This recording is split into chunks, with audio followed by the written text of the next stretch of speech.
It has been a little more than a week since President Trump announced a ceasefire between Israel and Iran. The two countries fought for 12 days, launching strikes at each other. Israel said its goal was to destroy Iran's nuclear program. The U.S. did not take part at first, but President Trump eventually joined Israel by attacking 3 Iranian nuclear sites. The Trump administration claims Iran's program was obliterated, but Iran says it is still assessing the extent of the damage.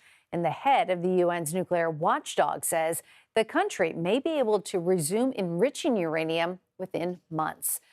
Mona Yacoubian is a senior advisor and director of the Middle East program at the Center for Strategic and International Studies. Mona, thanks for being with us. One week later, does it appear this ceasefire is holding?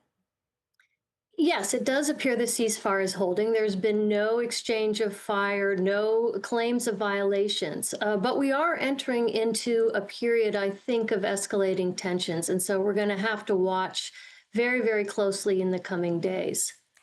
Do you see any opportunity for diplomacy between the U.S. and Iran, or Iran and Israel? I think, there had been clearly some opportunity for diplomacy between the U.S. and Iran. President Trump spoke of that possibility right after the ceasefire was initiated.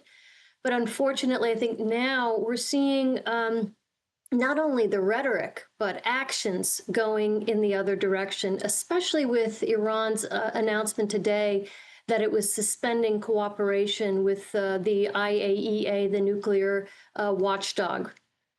And Mona, Iran has suspended cooperation, as you mentioned, with the UN agency that monitors its nuclear program. How significant is that?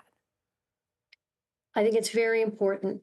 First, it's without that IAEA ability to go in and observe and supervise what's going on the ground, or monitor what's happened on the ground, we can't know for sure the extent of the damage done to Iran's nuclear facilities. So that's the first point.